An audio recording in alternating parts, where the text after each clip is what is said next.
তুমি এত কাঁপছো কেন? আমি কাঁপছি না, এসির বাতাস খুব ঠান্ডা লাগছে তাই। এসি টেম্পারেচারের তো 40 দেওয়া, তাহলে তোমার এত শীত লাগছে কেন? আমার এমনিতে একটু শীত বেশি লাগে, তুমি তো জানোই। আমি সবই জানি, কিন্তু তুমি বোধহয় ভুলে যাচ্ছ যে আমি এখন শুধু তোমার বোনের বান্ধবী নই, আমি তোমার বিবাহিত স্ত্রী। সেটা তো জোর করে হলো, আমার তো কোনো প্রস্তুতি ছিল না। জোর করে হোক আর যাই হোক, কাজী সাহেবের সামনে তুমি 3বার কবুল বলছো এবং আলহামদুলিল্লাহ আমরা এখন স্বামী স্ত্রী। তাই বলে তুমি আমাকে এভাবে ধমকাতে পারো না, আমি আর ছোট বাচ্চা নই। ধমক কোথায় দিলাম? আমি তো শুধু আমার অধিকার দেখাচ্ছি। নদী ধীর পায়ে আয়নের দিকে এগিয়ে যায়। পরনে তার লাল রঙের ভারী বিয়ের শাড়ি এবং গহনা, তাকে দেখতে একদম অপসরে লাগছে। কিন্তু আয়নের বুকে এখন শুধু ভয় আর অস্বস্তি। নদী একবারে আয়নের কাছে এসে দাঁড়ায়।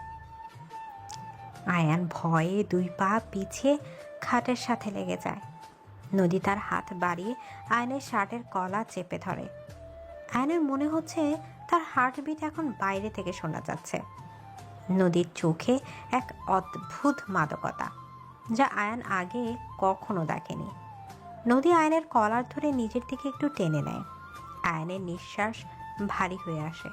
সে নদীর চোখের দিকে তাকাতে পারছে না। তুমি কি সারা জীবন আমাকে এইভাবেই ভয় পাবে? আমি ভয় পাচ্ছি না, শুধু একটু আনকমফোর্টেবল লাগছে। আনকমফোর্টেবল লাগার কি আছে? আমরা তো ছোটবেলা থেকেই একসাথে বড় হয়েছি। সেটাই তো সমস্যা, তুমি নিপা আপুর বেস্ট ফ্রেন্ড আর সারা জীবন আমাকে শাসন করেছো। শাসন করেছি কারণ তুমি অন্যায় করতে, আর এখন শাসন করব কারণ তুমি আমার স্বামী। এই সিনিয়র বউয়ের শাসন থেকে আমার কি কোনো মুক্তি নেই?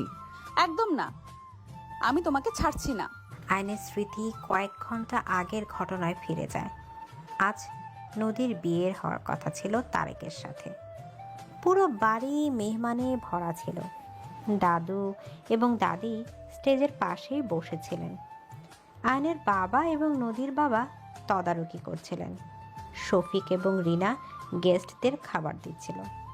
সব কিছু ঠিকঠাক মতোই চলছিল। কাজী সাহেব এসে নিকা পড়ানোর জন্য প্রস্তুত হচ্ছিলেন।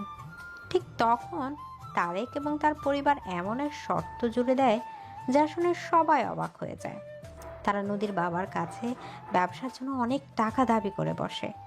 ফাহিম তখন তারেকের উপর রেগে যায় এবং 2 পরিবারের মধ্যে তুমুল তর্ক বিতর্ক শুরু হয়। পরিস্থিতি এতটাই খারাপ হয় যে নদীর বাবা বুকে হাত দিয়ে বসে পড়েন। আয়নের মা এবং নদীর মা কান্নাকাটি শুরু করেন। আমার দেবীর নাম মানলে আমি এই বিয়ে করব না। তুই একটা প্রতারক, তোকে আমি ছাড়বো না। আমার সম্মান আজ ধুলোয় মিশিয়ে গেল, আমি এখন কি করব? তুমি ভেঙে পড়ো না বন্ধু, আমি আছি তো। আঙ্কেল, আপনি চিন্তা করবেন না, আমরা একটা ব্যবস্থা করছি। বাবা, আয়ানের সাথে নদীর বিয়ে দিলে কেমন হয়? নিপার এই কথা শুনে পুরো আসর নিস্তব্ধ হয়ে যায়। আয়ান তখন কবির এবং রিয়াদের সাথে দাঁড়িয়ে আড্ডা দিচ্ছিল। নিজের নাম শুনে সে চমকে ওঠে।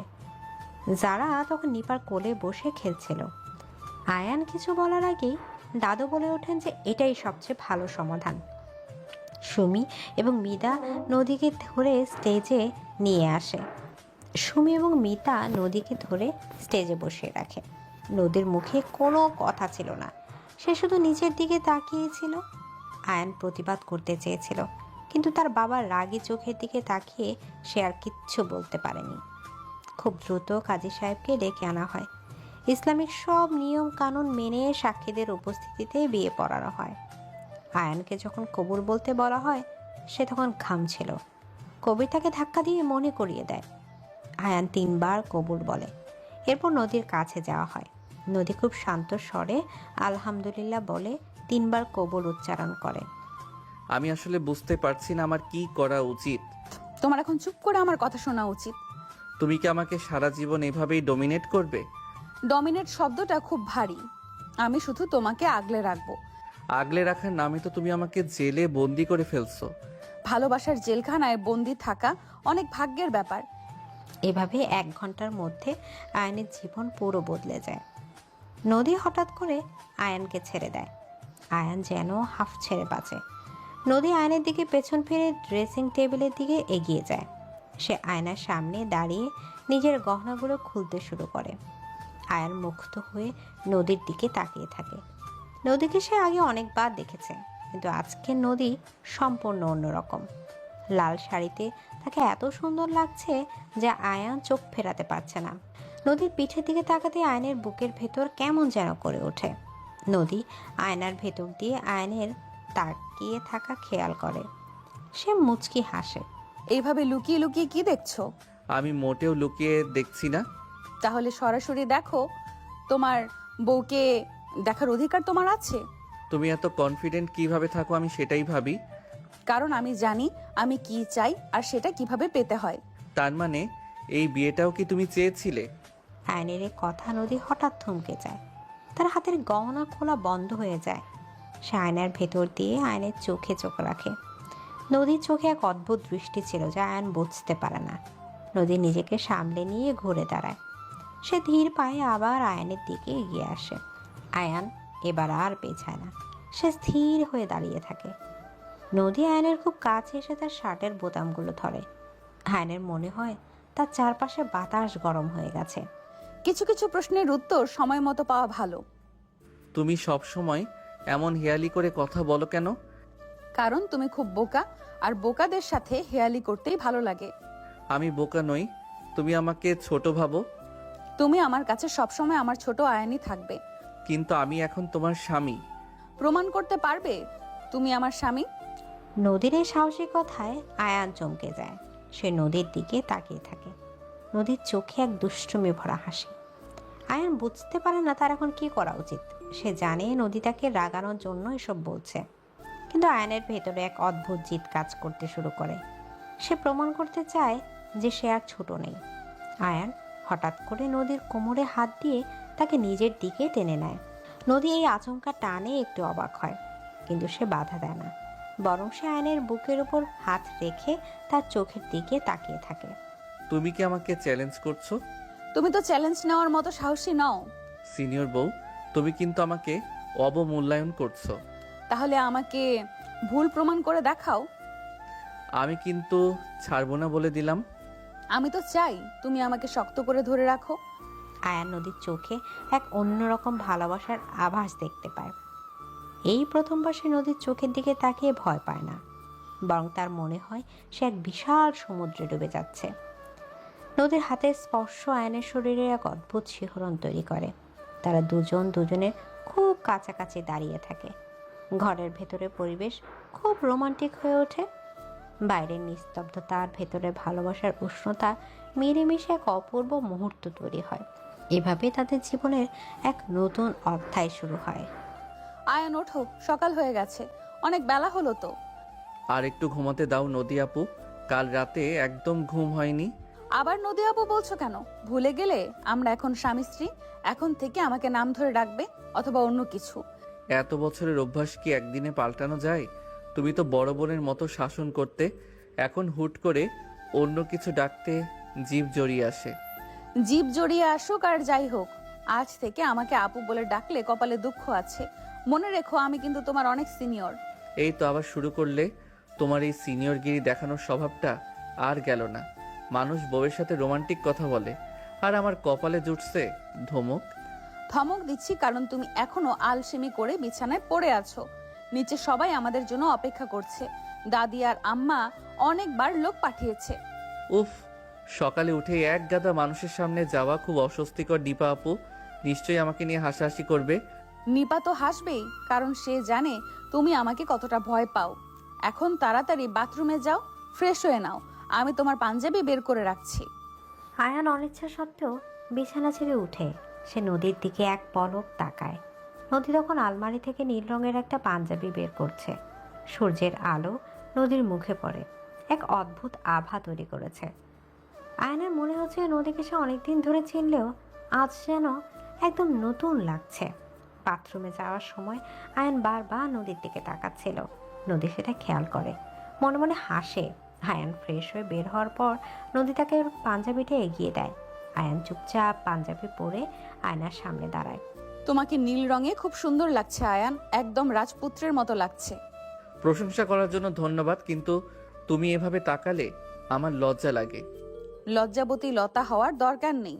এখন নিচে চলো, সবাই নাস্তা নিয়ে বসে আছে। তারা দুজন যখন নিচে ড্রয়িং রুমে আসে তখন সেখানে একটা ছোটখাটো মেলা বসেছে। নিপারানি, যারা সবাই সেখানে আছে। দাদু আর দাদি সোফায় বসে গল্প করছে। আয়নের বাবা আর মা কিচেন থেকে নাস্তা টেবিলে সাজাচ্ছিলেন। নদীর বাবা মাও সেখানে আছেন।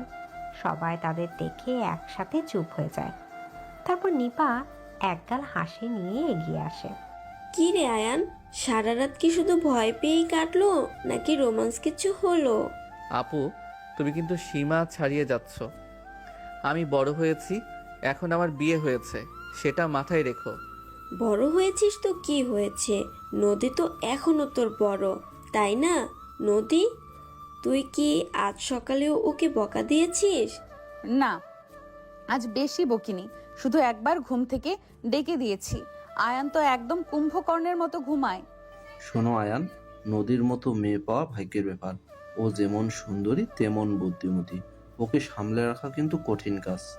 আমি সামলাতে পারছি কি পারছি না সেটা নিয়ে তোমরা ভেবো না। আমি এখন খুব ক্ষুধার্ত, আগে খেতে দাও। ছোট মামু, তুমি কি এখন থেকে নদী আন্টির সাথে থাকবে? আমি তাহলে কার সাথে খেলবো? যারা মা, আমি তোমার সাথে খেলবো।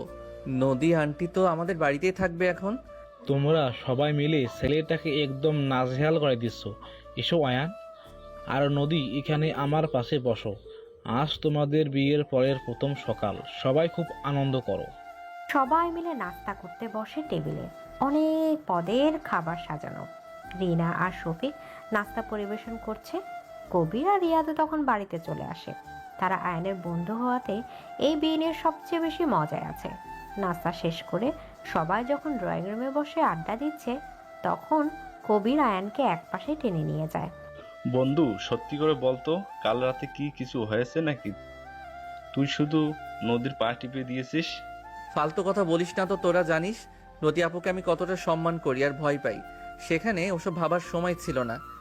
শোন, এখনও নদী আপু না, ও এখন তোর স্ত্রী।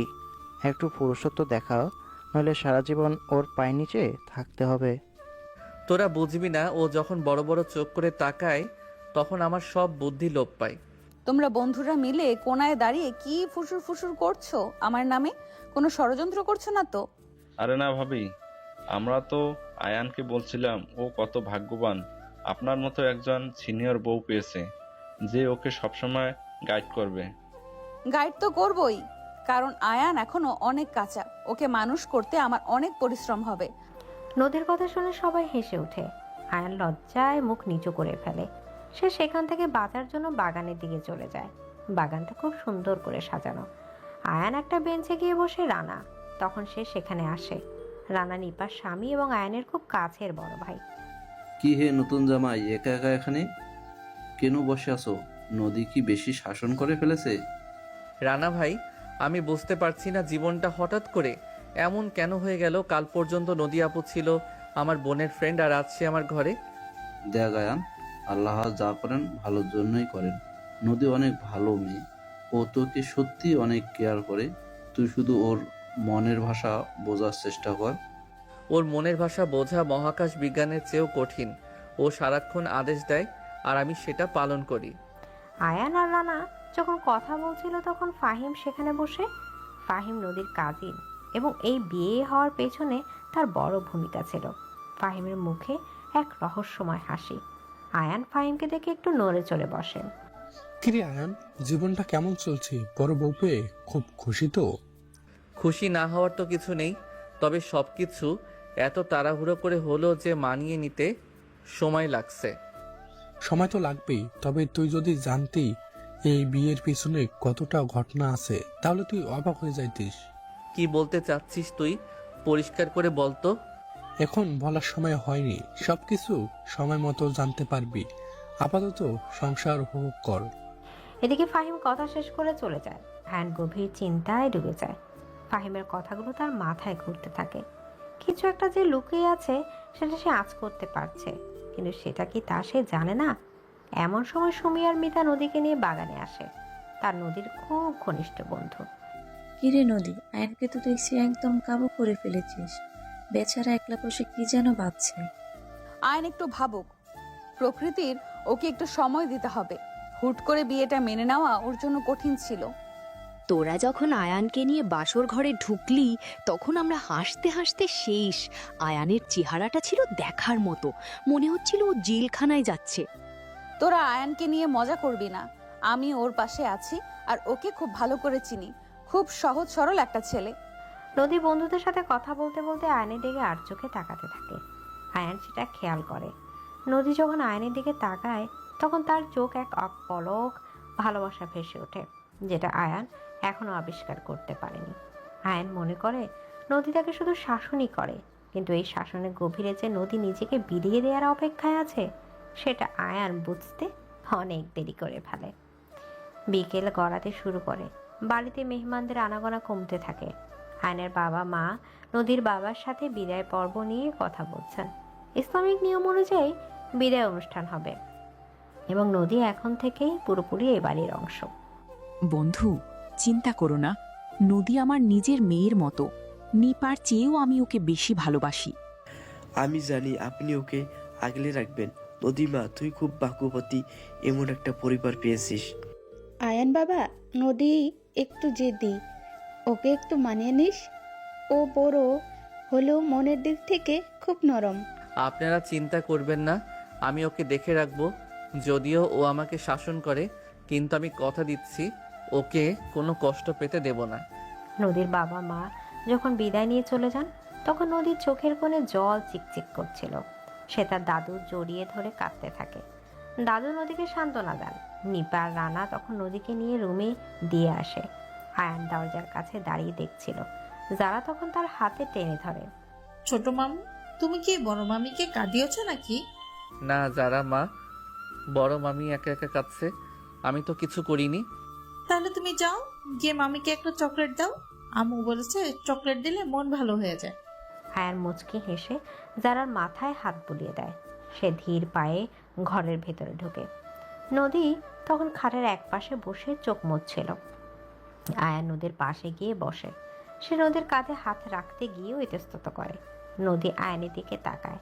তার চোখের কাজল হালকা লেপটে গেছে। তাকে দেখতে অনেক মায়াবী লাগছে। তুমি কাঁদছো কেন নদী? আমাকে ক্ষমা করে দাও। আমি তোমার বাবা মায়ের অভাব পূরণ করতে পারবো না, কিন্তু চেষ্টা করব তোমাকে খুশি রাখতে। আমি বাবা মায়ের জন্য কাঁদছি না, আমি আসলে ভাবছি আমরা কত বছর ধরে একে অপরকে চিনি, অথচ আজ আমাদের সম্পর্কটা কত বদলে গেছে। বদলে তো গেছেই, তবে এটা কি ভালো হলো নাকি খারাপ হলো আমি এখনো বুঝতে পারছি না। ভালো না খারাপ সেটা আমরা দুজন মিলে ঠিক করব। তুমি যদি আমাকে একটু সাপোর্ট দাও তাহলে আমি সব কিছু সামলে নেব। আমি তো ছোটবেলা থেকেই তোমাকে সাপোর্ট দিয়ে আসছি। তুমি যখন নিপা আপুর সাথে ঝগড়া করতে আমি তো তোমার পক্ষ নিতাম। হ্যাঁ, সেটা আমি ভুলিনি, তবে এখনকার সাপোর্ট হতে হবে অন্যরকম। এখন থেকে আমি তোমার সব কিছুতে থাকবো আর তুমি থাকবে আমার সব কিছুতে। এদিকে নদী আয়নের খুব কাছাকাছি চলে আসে। আয়ান অনুভব করে নদীর গায়ের মিষ্টি সুবাস। আয়নের মনে হচ্ছে তার শরীরের ভেতর দিয়ে বিদ্যুৎ খেলে যাচ্ছে। সে নদীর হাতের উপর নিজের হাত রাখে। নদী তার মাথা আয়নের কাঁধে হেলিয়ে দেয়। আয়নের মনে এক অন্যরকম অনুভূতির সৃষ্টি হয়। সে বুঝতে পারে এই সিনিয়র বউকে সে শুধু ভয় পায় না, সে তাকে পাগলের মতো ভালোবাসতে শুরু করেছে, কিন্তু প্রকাশ করতে পারছে না। তারা দীর্ঘক্ষণ এভাবে বসে থাকে। ঘরের জানালা দিয়ে বিকেলের লাল আলো তাদের উপর পড়ে, এক মায়াবী পরিবেশ সৃষ্টি করে। হঠাৎ করে দরজায় কড়া নাড়ার শব্দ হয়। দাদি বাইরে থেকে ডাকছে, ও নদী ও আয়ান নিচে আসো, দাদু ডাকছে। মাগরিবের নামাজের পর আবার কাজী সাহেব আসবেন, কিছু কাগজের সই বাকি আছে। আসছি দাদি, আমরা এক্ষুনি নিচে আসছি। আয়ান চলো, উঠে পড়ো। উফ, দাদু না শান্তি নেই কোনো, শুধু সই আর সই। বিয়ের সময় সই তো লাগবেই, চলো দেরি করো না। তার নিচে যায় দাদু। সেখানে বসে আছেন কবির, রিয়াদ, রানা, ফাহিম, সবাই সেখানে উপস্থিত। কাজী সাহেব বিয়ের খাতা নিয়ে বসে আছেন। আয়ান আর নদী পাশাপাশি বসে তাদের কাজ সম্পন্ন করে। কাজী সাহেব দোয়া করেন এবং সবাইকে মিষ্টি মুখ করানো হয়। রিনা আর শফিক ট্রে ভরে মিষ্টি আর স্ন্যাক নিয়ে আসে। সবাই খুব মজা করে খায়। খাওয়া দাওয়ার পর রানা আয়ানকে নিয়ে বাড়ির ছাদে যায়। ছাদটা অনেক বড় এবং সেখান থেকে পুরো এলাকা দেখা যায়। আয়ান, বিয়ের পরের জীবনটা অনেক চ্যালেঞ্জিং। তোকে অনেক ধৈর্য ধরতে হবে। বিশেষ করে নদীর মতো বুদ্ধিমতী বউ সামলাতে হলে তোকে কৌশলী হতে হবে। আমি চেষ্টা করছি ভাইয়া, কিন্তু নদী আপু যেভাবে আমার উপর আধিপত্য বিস্তার করে তাতে আমার নিজের অস্তিত্ব নিয়ে টেনশন হয়। হ্যাঁ হ্যাঁ, আধিপত্য নয়, ওটা ভালোবাসা। নদী তোকে অনেক আগ থেকে চেনে, তাই ও তোকে নিজের মতো করে গুছিয়ে নিতে চায়। আপনি কি কিছু জানেন না রানা ভাই? মানে নদী কি আমাকে নিয়ে আগে কিছু বলেছে? সে সময় এলে জানতে পারবি। এখন নিচে চল, ডিনারের সময় হয়েছে। আজ রাতে বাড়ির সবাই একসাথে খাবো। রাতে খাবার টেবিলে বিশাল আয়োজন, সবাই একসাথে খেতে বসেছে। আয়নের বাবা মা, দাদু দাদি, রানা, নিপা, যারা, শফিক, রিনা, কবির, রিয়াদ, সুমি, মিতা, ফাহিম সবাই আছে। 20 জন সদস্যের এই বড় পরিবারে আনন্দের কোনো শেষ নেই। খাবারের পর শুরু হয় আড্ডা। দাদু পুরনো দিনের গল্প বলছেন, সবাই মন দিয়ে শুনছে। নদী সবার মাঝে বসে হাসছে আর মাঝে মাঝে আয়নের দিকে তাকিয়ে চোখের ইশারা তাকে কিছু একটা বলার চেষ্টা করছেন। আয়ন সেটা বুঝতে পারে না, কিন্তু তার ভালো লাগে। রাত গভীর হতে শুরু করে, মেহমানরা একে একে বিদায় নিতে থাকে। কবির আর রিয়া যাওয়ার সময় আয়নকে আড়ালে নিয়ে যায়। বন্ধু, আজ রাতে আর ভয় পাস না। সিনিয়র বউ হলেও সে এখন তোর স্ত্রী। মনের জোর রাখ। একদম ঠিক বলেছিস। আর হ্যাঁ, কোনো সমস্যা হলে আমাদের ফোন দিস, আমরা জেগে থাকবো। তোরা যাবি এখান থেকে নাকি আমি লাঠি নিয়ে আসবো? ফালতু সব কথা বলে শুধু শুধু লজ্জা দিচ্ছিস। তারা হেসে বিদায় নেয়। আয়ান যখন রুমে ফিরে দেখে নদী ঘরটা খুব সুন্দর করে গুছিয়ে রেখেছে। মৃদু ল্যাম্পের আলোয় ঘরটা অপূর্ব লাগছে। নদী আয়নার সামনে বসে চুল বাঁধছে। আয়ান ঘিরে তার পাশে দাঁড়ায়। নদী আয়নার ভেতর দিয়ে আয়নের দিকে তাকায় এবং হাসে। আয়ন, তুমি কি আজও সেই কালকের মতোই ভয় পাচ্ছ? না, আজ ভয় পাচ্ছি না, তবে মনের ভেতরে এক অদ্ভুত শান্তি অনুভব করছি। এই শান্তিটা সারা জীবন থাকুক, আমি এটাই চাই। নদী, একটা কথা জিজ্ঞেস করি, সত্যি করে উত্তর দেবে? বলো, কি জানতে চাও? তারেকের সাথে বিয়ের আসরে যা হলো তার জন্য তোমার খারাপ লাগছে না তো? মানে তোমার তো ওকে বিয়ে করার কথা ছিল। এদিকে আয়নের এই প্রশ্নে নদীর হাসি হঠাৎ উধাও হয়ে যায়।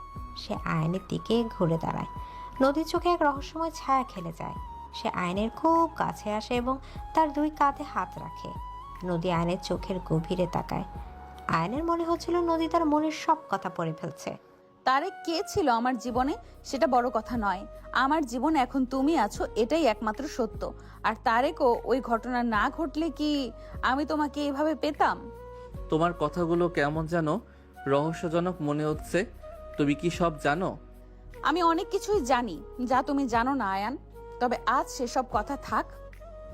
আজ শুধু আমরা আর আমাদের এই সুন্দর রাত। নদী আয়নের বুকের উপর মাথা রাখে। আয়ান তাকে 2 হাতে জড়িয়ে ধরে। ঘরের নিস্তব্ধতায় দুজনের হৃদস্পন্দন শোনা যাচ্ছে। নদী মনে মনে হাসে। সে জানে তার পরিকল্পনা কত নিখুঁত ছিল। তারেককে দিয়ে দাবিগুলো করানোর পরিকল্পনা যে নদীর নিজের ছিল সেটা আয়ান কখনো কল্পনা করতে পারবে না। ফাহিম আর রানা ভাইকে হাত করে নদী তার এই ভালোবাসার মানুষকে চিরস্থায়ীভাবে নিজের করে নিয়েছে। আয়ান জানে না সে এক গভীর চক্রান্তের শিকার হয়েছে, তবে চক্রান্ত ছিল এক গভীর প্রেমের বহিঃপ্রকাশ যা তাকে সারা জীবন সুখী রাখবে। নদী আয়ানের কানে ফিসফিস করে বলে, আমি তোমাকে অনেক ভালোবাসি। আয়ান প্রত্যুত্তরে শুধু নদীকে আরো শক্ত করে জড়িয়ে ধরে। এভাবেই তাদের দাম্পত্য জীবনের দ্বিতীয় রাতটি এক অন্যরকম আবেশে কাটতে থাকে। বাইরের আকাশে তখন রূপালী চাঁদ হাসছে, যা তাদের এই নতুন সম্পর্কের সাক্ষী হয়ে রইল। আয়ান, এদিকে তাকাও, আমার শাড়ির কুচিটা একটু ঠিক করে দাও তো। আমি এসব পারি না নদী আপু, তুমি নিজে করে নাও না প্লিজ। আবার আপু বলছো? তুমি কিন্তু ইচ্ছে করে আমাকে রাগানোর চেষ্টা করছো। আয়ান, কাল রাতে কি কথা হলো আমাদের? আচ্ছা ঠিক আছে নদী বউ, এবার খুশি তো? কিন্তু শাড়ির কুচি আমি সত্যি ধরতে পারি না, আমাকে মাফ করো। না পারলে শিখতে হবে এখন থেকে। তোমার বউয়ের সব কাজ তোমাকেই করে দিতে হবে। আমি তো তোমার সব কাজ করে দেই। আমি কি তোমার স্বামী নাকি তোমার চাকর হয়ে গেলাম বুঝতে পারছি না। সারাক্ষণ শুধু ডিউটি আর ডিউটি। ভালোবাসার মানুষের চাকর হওয়াতেও অনেক সুখ। তুমি সেটা এখনো বুঝবে না, তোমার বয়স কম তো তাই। তুমি এমন সব কথা বলো যা আমার মাথার উপর দিয়ে যায়। আমি বাথরুমে যাচ্ছি, তুমি তোমার কুচি নিজে ঠিক করো। বাথরুমে গেলে কিন্তু আমি দরজার বাইরে থেকে আটকে দেব, তখন ভেতরে বসে বসে কাঁদবে বলে দিলাম। তুমি একটা স্বৈরাচারী শাসক, তোমার মতো ডিক্টেটর বউ আমি জীবনেও দেখিনি। এই ডিরেক্টরের বুকেই তো কাল রাতে মাথা রেখে ঘুমিয়েছিলে, তখন তো বেশ আদর করে জড়িয়েছিলে। সেটা আমি ভয়ে ধরেছিলাম। তুমি যেভাবে তাকাচ্ছিলে আমার মনে হচ্ছিল তুমি আমাকে খেয়ে ফেলবে। আমি তোমাকে খাবো কেন? তুমি কি কোনো চকলেট নাকি যে টুপ করে গিলে ফেলবো? চকলেটের চেয়েও মিষ্টি আমি, সেটা তুমি খুব ভালো করে জানো। তাই তো আমাকে বিয়ে করার জন্য রাজি হয়ে গেলে। বেশি বকবক না করে এইদিকে এসো, আমার চুলগুলো আঁচড়ে দাও, আমার হাত ব্যথা করছে। এদিকে আয়ান নদীকে অনেক ভয় পেল, তার কথা অমান্য করতে পারে না। সে ধীর পায়ে নদীর পেছনে গিয়ে দাঁড়ায়, চিরুনি হাতে নিয়ে খুব সাবধানে নদীর ভেজা চুলগুলো আঁচড়াতে শুরু করে। নদীর চুলের মিষ্টি গন্ধে আয়নের নেশা ধরে যায়। সে আনমনে নদীর ঘাড়ে মুখ গুজে দেয়। নদী আয়নের এই স্পর্শে কেঁপে ওঠে। আয়নের 2 হাত নদীর কোমর জড়িয়ে ধরে। নদীর মনে হয় সেই মুহূর্তটার জন্য সারা জীবন অপেক্ষা করেছে। সে আয়নের হাতের উপর নিজের হাত রাখে। আয়ান নদীর কানে ফিসফিস করে কিছু একটা বলে, যা শুনে নদীর মুখে একটা লাজুক হাসি ফুটে ওঠে। তোমাকে আজ খুব সুন্দর লাগছে নদী, মনে হচ্ছে তুমি আসমান থেকে নেমে আসা কোনো পরী। তোমার মুখে এসব রোমান্টিক কথা একদম মানায় না, তুমি বরং আমাকে শাসন করো, সেটাই ভালো লাগবে। আমি তোমাকে শাসন করব?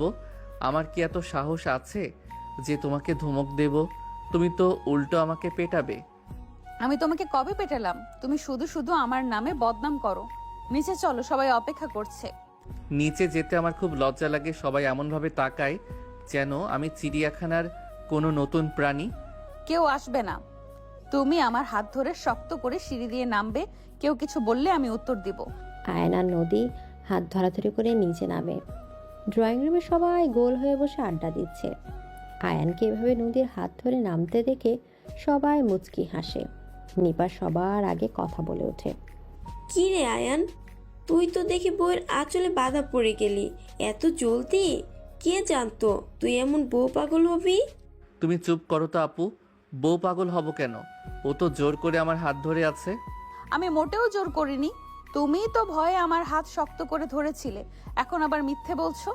হ্যাঁ হ্যাঁ আয়ান, তুই নদীর সাথে কথা পারবি না, ও তোর চেয়ে অনেক বেশি স্মার্ট। তুই বরং চুপ করে থাক। ছোট মামু, তুমি আর বড় মামি কি আজকে ঘুরতে যাবে? আমাকে সাথে নিয়ে যাবে কিন্তু। হ্যাঁ যারা মা, আমরা ঘুরতে যাব, তুই তৈরি হয়ে নিস, আমরা সবাই মিলে পার্কে যাব। তোমরা ঘুরতে যাওয়ার আগে কিছু খেয়ে নাও। আয়নের মা সকালের নাস্তা রেডি করেছে মনে হচ্ছে। নদীর মা, তুমি কাল রাতে ঠিক মতো ঘুমাতে পেরেছিলে তো? আয়ান তো আবার ঘুমের ঘরে লাথি মারে। হ্যাঁ দাদি, আয়ান কাল রাতে একদম লাথি মারেনি, ও খুব শান্ত হয়ে ঘুমিয়েছে, আমার কোনো কষ্ট হয়নি। আয়ান, তুই কিন্তু নদীকে একদম জ্বালাবি না। ও এখন আমাদের বাড়ির লক্ষ্মী বউ, ওকে সব সময় খুশি রাখবি। আয়ান তো এখনো নিজেই বাচ্চা, ও আবার বউকে কিভাবে খুশি রাখবে? নদীমা, তুই ওকে একটু সামলে নিস। আব্বা, আপনারা কোনো চিন্তা করবেন না, আয়ানকে আমি ঠিকই সামলে নেব, ও খুব বাধ্য ছেলে। সবাই মিলে নাস্তা করতে বসে। নাস্তার টেবিলে হাসি খুশি পরিবেশ। এমন সময় কলিং বেল বেজে ওঠে। শফিক গিয়ে দরজা খোলে। কবির, রিয়াজ, সুমি আর মিতা একসাথে হুড়মুড় করে ভেতরে ঢোকে। তাদের দেখে আয়ান আর নদীর মুখে হাসি ফুটে ওঠে। কি খবর নতুন জামাই? রাতের বেলা কেমন কাটলো? তোর চেহারা তো বেশ শুকিয়ে গেছে মনে হচ্ছে। সিনিয়র বইয়ের পাল্লায় পড়লে চেহারা শুকাবেই। তবে নদী ভাবি, আপনাকে আজ দারুণ লাগছে। তোরা সকালে এসে আবার শুরু করলি? তোদের কোনো কাজ নেই, শুধু আমাকে পচানোর জন্য চলে আসিস। ওরা তো ঠিকই বলেছে। আয়ান, তুমি এত লজ্জা পাচ্ছ কেন? সুমি, মিতা, তোরা আয়ানের পাশে বস। আমরা আয়নের পাশে বসবো না, আমরা তোর পাশে বসবো। আয়নকে তো তুই একদম নিজের করে নিয়েছিস। নদী, তোর মুখটা কিন্তু খুব গ্লো করছে, মনে হচ্ছে আয়ানের ভালোবাসা বেশ ভালোই কাজ করছে তোর ওপর। তোরা একটু চুপ করবি? বড়রা সবাই সামনে বসে আছেন, তোদের মুখে কোনো লাগাম নেই। আরে ভাবি, ওরা তো বন্ধু মানুষ, ওরা তো মজা করবেই। আয়ান ভাই, আপনি কিছু মনে করবেন না। আয়ান ভাই কিন্তু মনে মনে খুব খুশি, শুধু বাহির দিয়ে ভাব দেখাচ্ছে যেন সে কিচ্ছু বোঝে না। রিনা, তুইও ওদের দলে যোগ দিলি, সবাই মিলে আমাকে পাগল করে দিবি দেখছি। আমি খাচ্ছি না। তুমি চুপচাপ বসে খাবে, কেউ তোমাকে কিছু বলছে না। আর তোমরা সবাই ওকে খেপানো বন্ধ করো। নদীর ধমক শুনে সবাই চুপ হয়ে যায়। আয়ান মনে মনে শান্তি পায় যে নদী অন্তত তাকে সাপোর্ট করছে। নাস্তা শেষ করে সবাই বাগানে গিয়ে বসে আড্ডা দেওয়ার জন্য। ঠিক তখন ফাহিম সেখানে উপস্থিত হয়। ফাহিমের মুখে একটা দুষ্ট হাসি। ফাহিম সোজা নদীর দিকে এগিয়ে যায়। কিরে নদী, তোর সংসার তো বেশ ভালোই জমিয়ে ফেলেছিস মনে হচ্ছে। তোর প্ল্যান একদম 100% সাকসেসফুল। আসতে বল ফাহিম ভাই, আয়ান আশেপাশে আছে, শুনতে পেলে সব শেষ হয়ে যাবে। আমি অনেক কষ্ট করে ওকে সামলাচ্ছি। ফাহিম, তুই এমনভাবে কথা বলছিস যেন আমরা অনেক বড় কোনো অপরাধ করছি। আমরা তো শুধু দুটি ভালোবাসার মানুষকে করছি। অপরাধ তো বটেই, তারেক বেচারা এখনো বুঝতে পারছে না ওর সাথে সেদিন কি হয়েছিল। ও তো ভেবেছিল সত্যি সত্যি ব্যবসা পাবে। তারেক একটা লোভী মানুষ, ওকে দিয়ে এই নাটকটা করানো খুব সহজ ছিল। ও শুধু টাকার লোভে ওই দাবিগুলো করেছিল। আর সেই সুযোগ আমরা এমন পরিস্থিতি তৈরি করলাম যে আয়ানের বাবা বাধ্য হয়ে আয়ানের সাথে তোর বিয়ে দিলেন। কিন্তু নদী, তুই আয়ানকে সত্যিটা কবে বলবি? সারা জীবন তো আর এই মিথ্যা নিয়ে সংসার করা যায় না। আমি মিথ্যে বলিনি, আমি শুধু আমার ভালোবাসাকে পাওয়ার জন্য একটা রাস্তা তৈরি করেছি। আয়ান আমাকে এত ভয় পেত যে সরাসরি প্রস্তাব দিলে যে পালিয়ে যেত। আয়ান বড় হলে সব বুঝবে, এখনও শুধু তোকে ভয় পায় আর সম্মান করে। ওর ভেতরে যে ভালোবাসা আছে সেটাও ধীরে ধীরে বুঝতে পারবে। আমি ওকে অনেক ভালোবাসার চাদরে মুড়িয়ে রাখবো। ও একদিন নিজেই আমাকে বলবে যে ও আমাকে ছাড়া বাঁচবে না। তারা যখন নিচু স্বরে কথা বলছিল, আয়ান তখন দূরে থেকে তাদের দেখছিল। আয়ানের মনে একটা সন্দেহ দানা বাঁধে। সে বুঝতে পারে এরা তিনজন মিলে কিছু একটা আড়াল করছে। আয়ান ধীর পায়ে তাদের দিকে এগিয়ে যায়। আয়ানকে আসতে দেখে ফাহিম আর রানা খুব দ্রুত কথার টপিক বদলে ফেলে। তোমরা তিনজন মিলে এখানে দাঁড়িয়ে কি এত সিরিয়াস আলোচনা করছো? আমাকে কিছু বলবে নাকি? না, তেমন কিছু না। আমি শুধু নদীকে বলছিলাম তোর খুব যত্ন নিতে। তুই তো অনেক রোগা হয়ে গিয়েছিস। হ্যাঁ আয়ান, তুই একটু ঠিক মতো খাওয়া দাওয়া করবি। নদী তোর জন্য খুব টেনশন আছে। তোমরা আমাকে বোকা বানিও না। আমি জানি তোমরা কিছু একটা লুকাচ্ছ। নদী, তুমি কি আমাকে সত্যিটা বলবে? তুমি এত সন্দেহ কেন করো আয়ান? আমাদের মধ্যে এমন কোনো কথা হয়নি যা তোমাকে বলা যাবে না। আমার মন বলছে এই বিয়ের পেছনে তোমাদের তিনজনের কোনো হাত আছে। তোমরা তারেককে দিয়ে নাটক করিয়েছো। এদিকে আয়ানের এই কথায় নদীর রানা এবং ফাহিম তিনজনই চমকে ওঠে। তারা একে অপরের দিকে তাকায়। নদী বুঝতে পারে আয়ান খুব দ্রুত সব ধরে ফেলছে, কিন্তু নদী নিজেকে খুব শক্তভাবে সামলে নেয়। সে আয়ানের খুব কাছে গিয়ে তার হাত দুটো নিজের হাতের মুঠোয় নিয়ে নেয়। তুমি বেশি সিনেমা দেখছো আয়ান, বাস্তব জীবনে এত নাটক হয় না। যা হয়েছে সব পরিস্থিতির কারণেই হয়েছে। তুমি আমার চোখের দিকে তাকিয়ে বলো যে তুমি এসব আগে থেকে জানতে না। আমি কিভাবে জানবো? আমি কি জাদুকর নাকি যে ভবিষ্যৎ দেখতে পাবো? তুমি শুধু আমাকে অবিশ্বাস করছো। আমি তোমাকে অবিশ্বাস করছি না, কিন্তু আমার মন সায় দিচ্ছে না। ফাহিম ভাই, আপনি কিছু বলুন। আমি কি বলবো? আয়ান নদী যা বলেছে সেটাই সত্যি। তুই অযথা টেনশন করিস। আমি এখন যাই, আমার কাজ আছে। আয়ান, তুই নদীর সাথে সময় কাটা, আমি ফাহিমকে এগিয়ে দিয়ে আসছি। তোরা নিজের মধ্যে ভুল বোঝাবুঝি করিস না। ফাহিম আর রানা সেখান থেকে দ্রুত চলে যায়। আয়ান আর নদী একা বাগানে দাঁড়িয়ে থাকে। বিকেলের নরম হাওয়া নদীর চুলগুলো উড়িয়ে আয়ানের মুখে ফেলছে। আয়ান এক দৃষ্টিতে নদীর দিকে তাকিয়ে আছে। নদীর মনে হচ্ছে তার বুকটা ধুকপুক করছে। সে ভয় পাচ্ছে যদি আয়ান সব জেনে যায় তাহলে হয়তো সে নদীকে ভুল বুঝবে। যদি আয়ানের বুকে মাথা রাখে।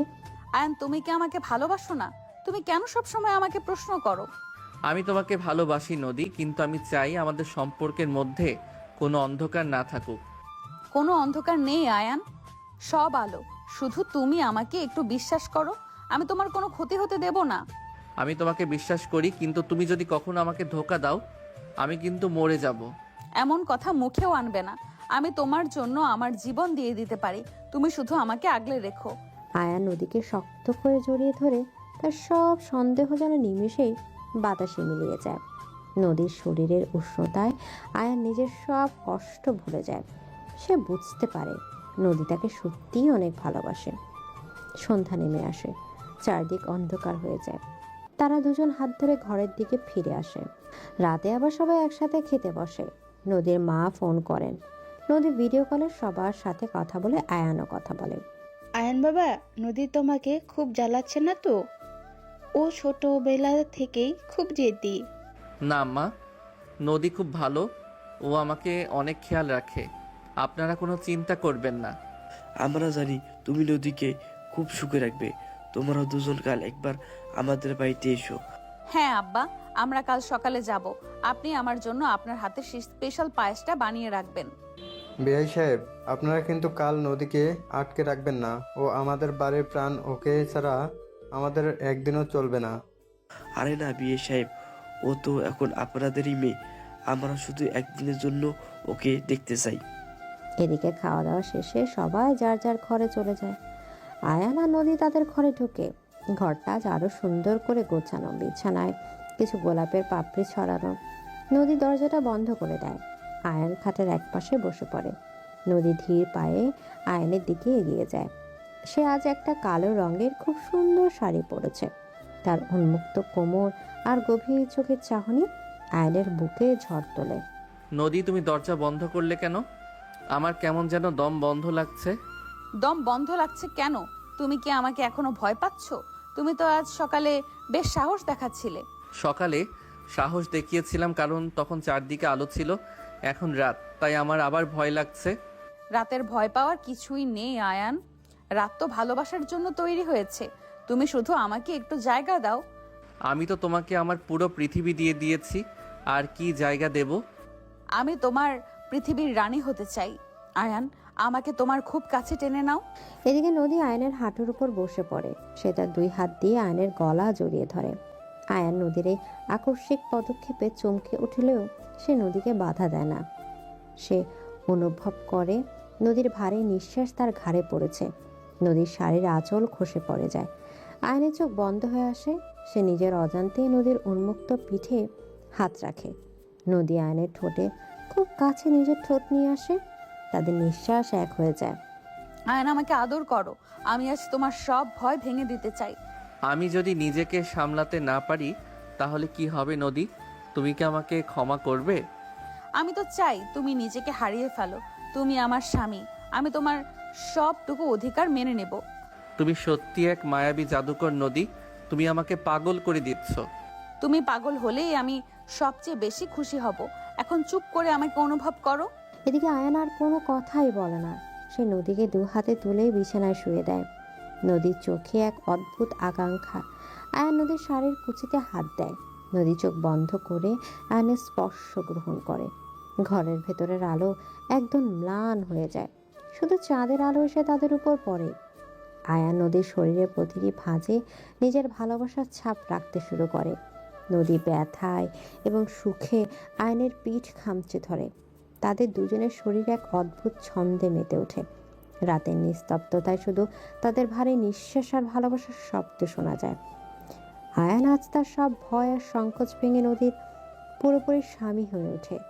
আর নদী তার জীবনের সবচেয়ে বড় স্বপ্নটাকে পূরণ হতে দেখে। সে জানে তার সাজানো সব মিথ্যা আজ সার্থক হয়েছে, কারণ সে তার ভালোবাসার মানুষকে নিজের করে পেয়েছে। এভাবে এক গভীর এবং রোমান্টিক রাতের মধ্যে দিয়ে তাদের নতুন জীবনের আরেকটা পাতা উল্টে যায়। নদী, ওঠো, সকাল হয়ে গেছে। কাল রাতের সব ক্লান্তি ভুলে এবার চোখ খোলো। আমাকে আর একটু ঘুমাতে দাও আয়ান। তুমি এত সকালে উঠে বসে আছো কেন? তোমার কি ঘুম আসছে না? আমার তো আজ খুশিতে ঘুমই আসছে না। আমি তো বিশ্বাসই করতে পারছি না যে কাল রাতে আমাদের মধ্যে এত সুন্দর কিছু হয়েছে। তুমি তো দেখছি একদম বদলে গেছো। কাল সকালের সেই ভীতু আয়ান আর আজকের এই রোমান্টিক আয়ানের মধ্যে আকাশ পাতাল তফাৎ।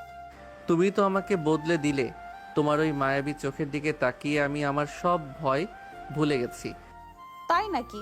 তা তোমার ভয় তো ভাঙলো, কিন্তু আমার যে সারা শরীর ব্যথা করছে সেটার কি হবে?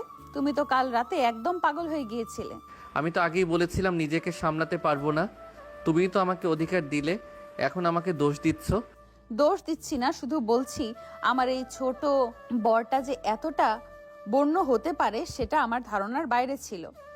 আমি আর ছোট নেই নদী, আমি এখন পুরোপুরি তোমার স্বামী, আর সেটা আমি কাল রাতেই প্রমাণ করে দিয়েছি। আচ্ছা বাবা, মেনে নিলাম তুমি বড় হয়েছো, এখন আমাকে একটু জড়িয়ে ধরো, খুব শীত লাগছে। আয়ান হাসি মুখে নদীকে নিজের বুকের মধ্যে টেনে নেয়। নদী আয়ানের চওড়া বুকে মাথা রেখে চোখ বন্ধ করে। আয়ান নদীর চুলে বিলি কেটে দেয়। তাদের দুজনের মধ্যে এক অদ্ভুত প্রশান্তি কাজ করছে। কাল রাতে সেই ঘনিষ্ঠতার পর তাদের সম্পর্কের সব দূরত্ব যেন ম্যাজিকের মতো দূর হয়ে গেছে। আয়ান বুঝতে পারছে এই মেয়েটাকে সে শুধু ভালোই বাসে না, সে তাকে ছাড়া আর এক মুহূর্তও বাঁচতে পারবে না। বেশ কিছুক্ষণ এভাবেই পার হয়ে যায়। হঠাৎ দরজায় ধাক্কা দেওয়ার শব্দ শোনা যায়। কি রে আয়ান, তোরা কি আজ সারাদিন ঘরের ভেতরেই থাকবি নাকি? নিচে তো সবাই তোদের জন্য অপেক্ষা করছে। আপু, তুমি সব সময় ভুল সময় আসো, আমরা উঠছি, তুমি নিচে যাও। ভুল সময় মানে কি? কাল সারা রাত তোদের সময় দিলাম, এখনো তোদের সময় শেষ হলো না? তাড়াতাড়ি আয়।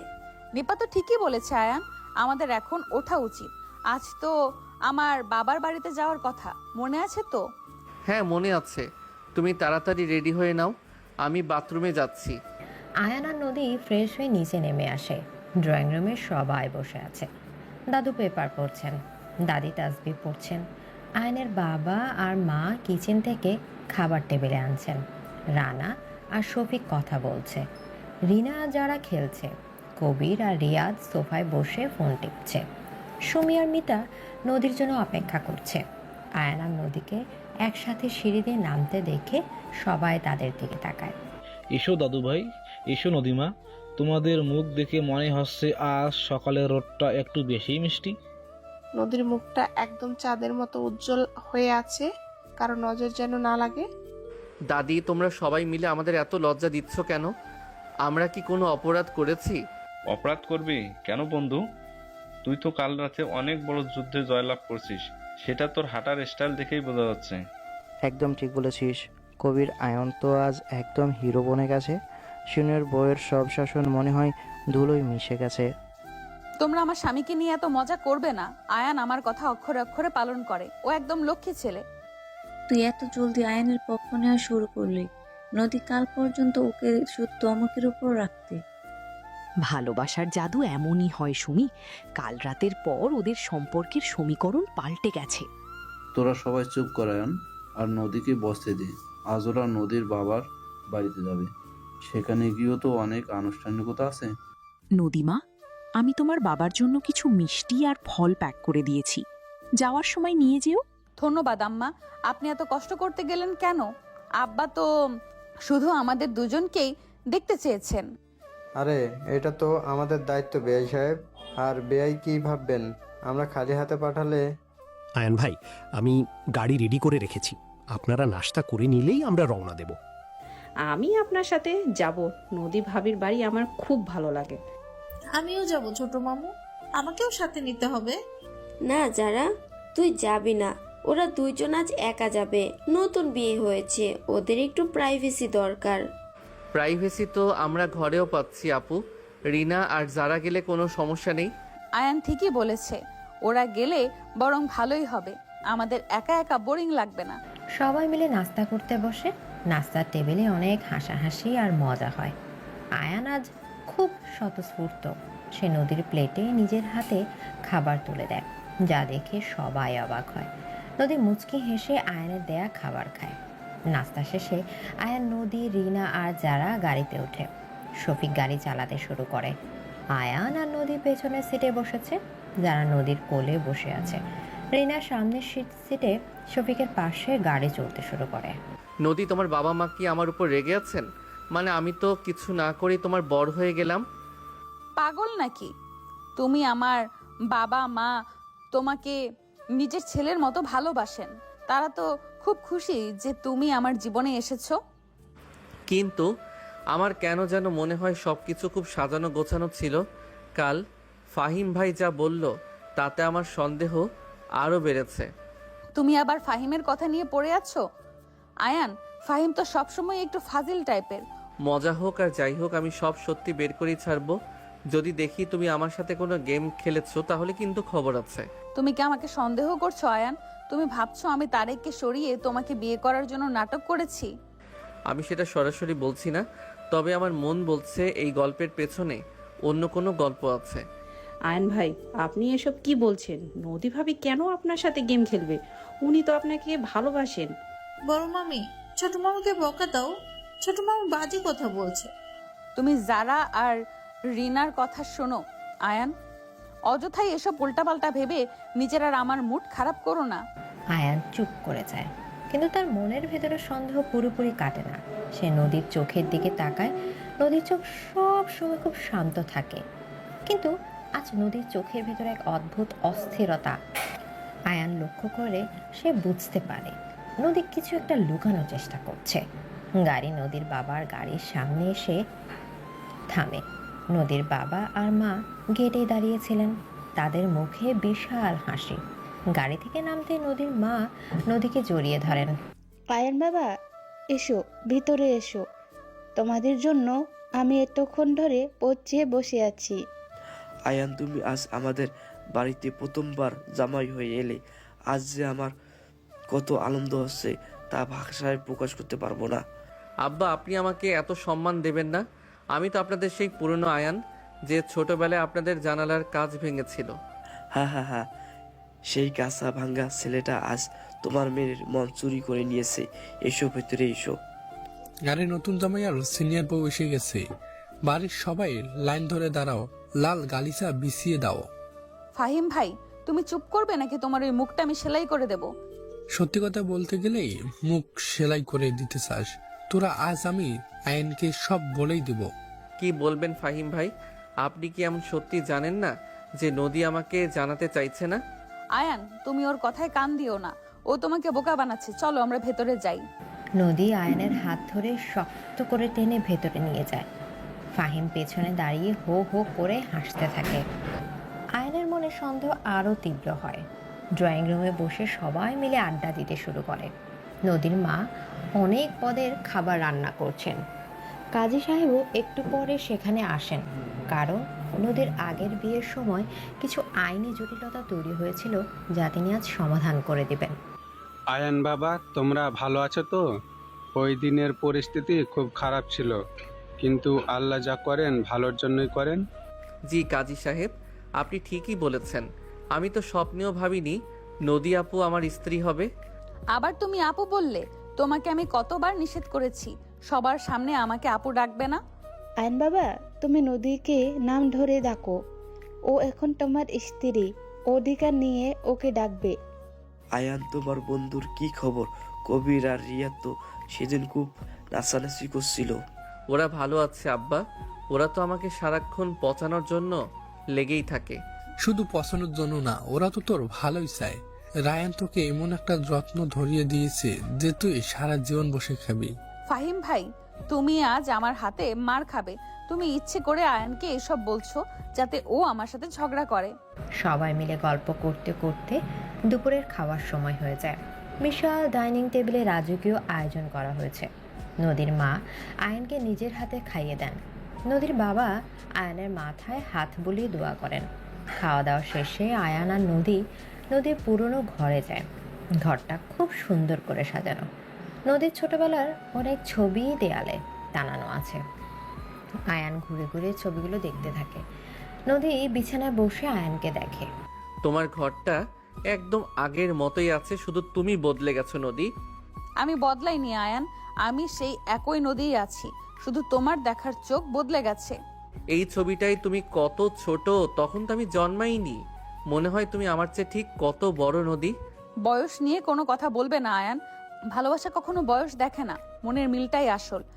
আচ্ছা, একটা কথা সত্যি করে বলবে, তারেক যে সেদিন ওই অদ্ভুত দাবিগুলো করেছিল সেটা কি তুমি আগে থেকে জানতে?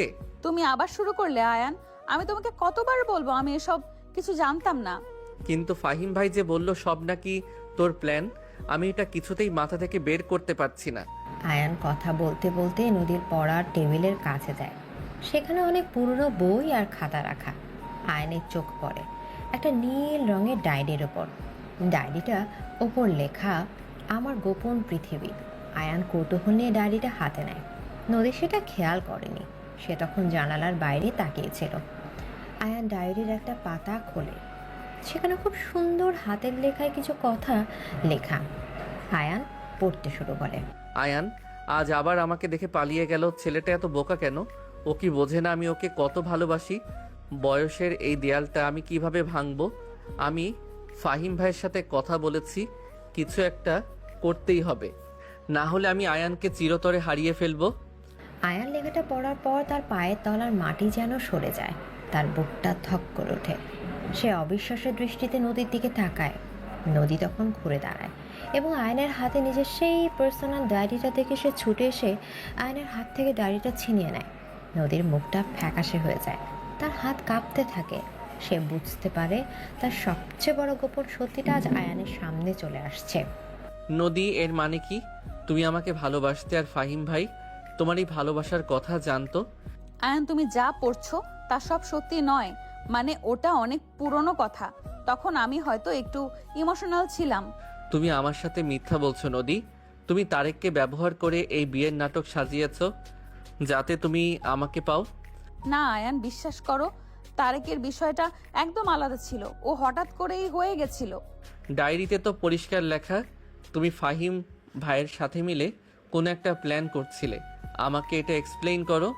আমি তোমাকে সব এক্সপ্লেন করব আয়ান, কিন্তু এখন না। প্লিজ আমাকে একটু সময় দাও। তুমি আমাকে ভুল বোঝো না। আমি তোমাকে ভুল বুঝছি না নদী, কিন্তু আমি প্রতারণা একদম পছন্দ করি না। তুমি যদি আমাকে ভালোই বাসতে তাহলে আমাকে সরাসরি বলতে পারতে। তুমি কি আমার কথা শুনতে আয়ান? তুমি তো আমাকে সব সময় ভয় পেতে। আমি যদি তোমাকে প্রপোজ করতাম তুমি হয়তো আমার ছায়াও মারাতে না। তাই বলে তুমি এমন একটা নাটক করবে, আমার বাবা মায়ের ইমোশন নিয়ে খেলবে? আমি কারো ইমোশন নিয়ে খেলি না আয়ান। আমি শুধু আমার ভালোবাসাকে বাঁচানোর জন্য একটু স্বার্থপর হয়েছিলাম। আয়নের চোখে এক অদ্ভুত দৃষ্টি ছিল। সে খুব রেগে গিয়েছিল, কিন্তু সে নদীর উপর চিৎকার করতে পারছিল না, কারণ সে নদীকে ভালোবাসে। সে নদীর দিকে কিছুক্ষণ তাকিয়ে থেকে ধীর পায়ে ঘরের বাইরে চলে যায়। নদী বিছানা বসে কান্নায় ভেঙে পড়ে। তার মনে হতে থাকে সে তার জীবনের সবচেয়ে দামি জিনিসটা আজ হারিয়ে ফেলল। ফাহিম আর রানা ড্রয়িং রুমে বসেছিল। আয়ানকে এমন থমথমে নিচে নামতে দেখে তারা অবাক হয়। কিরে আয়ান, কি হয়েছে? তোর মুখটা এমন বাংলার পাঁচের মতো হয়ে আছে কেন? নদীর সাথে ঝগড়া করেছিস নাকি?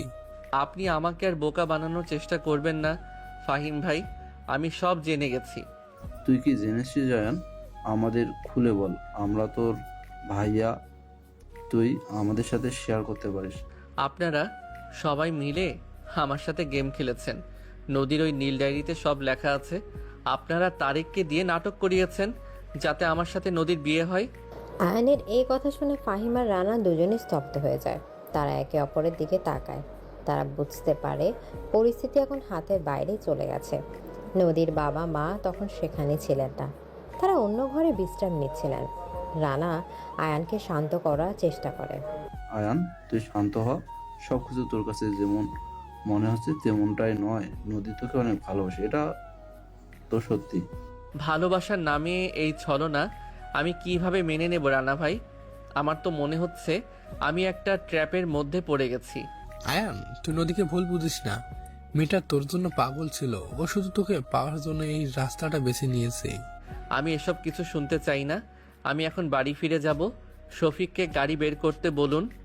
আয়ান খুব রাগে গিজগিজ করতে করতে বাইরে চলে যায়। নদী তখন সিঁড়ি দিয়ে কাঁদতে কাঁদতে নিচে নেমে আসে। রানা আর ফাহিম নদীকে সামলানোর চেষ্টা করে, কিন্তু নদী কারো কথা শুনে না। সে দৌড়ে আয়ানের কাছে যায়। আয়ান গাড়ির দরজা খুলতে যাচ্ছিল। নদী পেছন থেকে গিয়ে আয়ানকে শক্ত করে জড়িয়ে ধরে। আয়ান প্লিজ আমাকে ছেড়ে যেও না, আমি মরে যাব। তুমি আমাকে যা শাস্তি দেওয়ার দাও, কিন্তু আমাকে দূরে ঠেলে দিও না। আমাকে ছাড়ো নদী, আমি তোমার কোনো কথা শুনতে চাই না। তুমি একজন বড় মিথ্যুক। আমি মিথ্যুক? কিন্তু আমি তো তোমাকে সত্যিই ভালোবেসেছি। আমার এই ভালোবাসার কি কোনো মূল্যই নেই তোমার কাছে? যে ভালোবাসার শুরুটা মিথ্যা দিয়ে হয় তার কোনো মূল্য আমার কাছে নেই। তুমি আমাকে একা থাকতে দাও। আমি তোমাকে একা থাকতে দেব না আয়ান। তুমি আমার স্বামী, আমি তোমার সাথে যাব। এদিকে আয়ান আর কোনো কথা না বলে গাড়িতে উঠে বসে। নদীও তার পাশে গিয়ে বসে। রিনা আর যারা বুঝতে পারছিল না কি হচ্ছে? শফিক গাড়ি চালাতে শুরু করে। পুরো রাস্তা আয়ান আর নদী কেউ কারো সাথে কোনো কথা বলে না। আয়ান শুধু জানালার বাইরে তাকিয়ে থাকে আর নদী নিঃশব্দে কাঁদতে থাকে। রিনা আর যারা ভয়ে জড়সড় হয়ে বসে থাকে। বাড়িতে ফেরার পর আয়ান সোজা নিজেদের ঘরে চলে যায় এবং দরজা বন্ধ করে দেয়। নদী দরজার বাইরে দাঁড়িয়ে কাঁদতে থাকে। কি রে নদী, তোরা এত তাড়াতাড়ি ফিরে এলি কেন? আর আয়ানে তো রেগে আছে কেন? তুই কাঁদছিস কেন? নিপা সব শেষ হয়ে গেছে। আয়ান আমার ডায়েরি পড়ে ফেলেছে। ও এখন সব সত্যি জেনে গেছে। কি সত্যি নদীমা? তোমরা কি নিয়ে কথা বলছো? আমাদের কিছু বুঝিয়ে বলবে? আম্মা, আমি আপনাদের সবার কাছে অপরাধী। আমি আমার ভালোবাসাকে পাওয়ার জন্য আপনাদের সাথে এমন একটা ছোট নাটক করেছিলাম। কি নাটক নদী? তুমি কি তারেকের সেই দাবির কথা বলছো? ওটা কি তোমার প্ল্যান ছিল? জি আব্বা, তারেককে দিয়ে আমি আর ফাহিম ভাই ওই নাটক করিয়েছিলাম যাতে আপনাদের কোনো উপায় না থাকে এবং আপনারা আয়নের সাথে আমার বিয়ে দেন। এদিকে নদীর এই কথা শুনে পুরো বাড়ি নিস্তব্ধ হয়ে যায়। আয়নের বাবা, মা, দাদু, দাদি সবাই চমকে ওঠেন। কেউ কোনো কথা বলতে পারছিল না। নদীর এই গোপন সত্যিটা সবার সামনে চলে আসায় সবাই যেন হতবাক হয়ে গেছে। নদী সবার সামনে হাত জোর করে দাঁড়িয়ে থাকে। তার চোখ দিয়ে অনবরত পানি পড়ছে।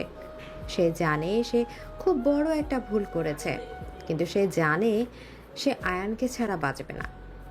গল্পের এই পর্যায়ে সে এক অন্যরকম ইমোশনাল পরিস্থিতি তৈরি হয়, যেখানে সবাই এখন আয়ানের সিদ্ধান্তের অপেক্ষায় আছে। আয়ান কি নদীকে ক্ষমা করবে, নাকি তাদের এই নতুন সংসার শুরু হওয়ার আগেই ভেঙে যাবে, তার সময় বলে দিবে। এদিকে ড্রয়িং রুমের পরিবেশ এখন একদম থমথমে নদীর মুখে। এমন একটা সত্য শোনার পর আয়নের পরিবারের সবাই বাকরুদ্ধ হয়ে আছে। আয়নের বাবা সোফায় বসে আছেন, তার চোখে অবিশ্বাসের দৃষ্টি। আয়নের মা শাড়ির আঁচল দিয়ে চোখ মুছছেন। দাদু এবং দাদি একে অপরের দিকে তাকাচ্ছেন। নিপা, রানা, ফাহিম, রিনা সবাই চুপ করে আছে, যারা শুধু ফ্যাল ফ্যাল করে সবার দিকে তাকাচ্ছে। নদীর চোখ দিয়ে অঝরে পানি পড়ছে। সে বুঝতে পারছে তার একটা ভুলের কারণে আজ পুরো পরিবার এত বড় একটা ধাক্কা খেলো। নদীমা, তুমি এসব কি বলছো? আমি তো বিশ্বাসই করতে পারছি না তুমি আমাদের সাথে এত বড় একটা গেম খেললে। আব্বা, আমাকে মাফ করে দিন। আমি সত্যি বুঝতে পারিনি বিষয়টা এত দূর গড়াবে। আমি শুধু আয়ানকে পাওয়ার জন্য পাগল ছিলাম। কিন্তু নদী, তুমি তো আমাদের বলতে পারতে। আমরা কি তোমার কথা ফেলে দিতাম?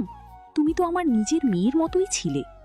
আম্মা, আপনারা মেনে নিতেন, কিন্তু আয়ান তো আমাকে মেনে নিত না। ও আমাকে এতটা ভয় পেত যে সরাসরি বিয়ের কথা বললে ও বাড়ি ছেড়েই পালিয়ে যেত।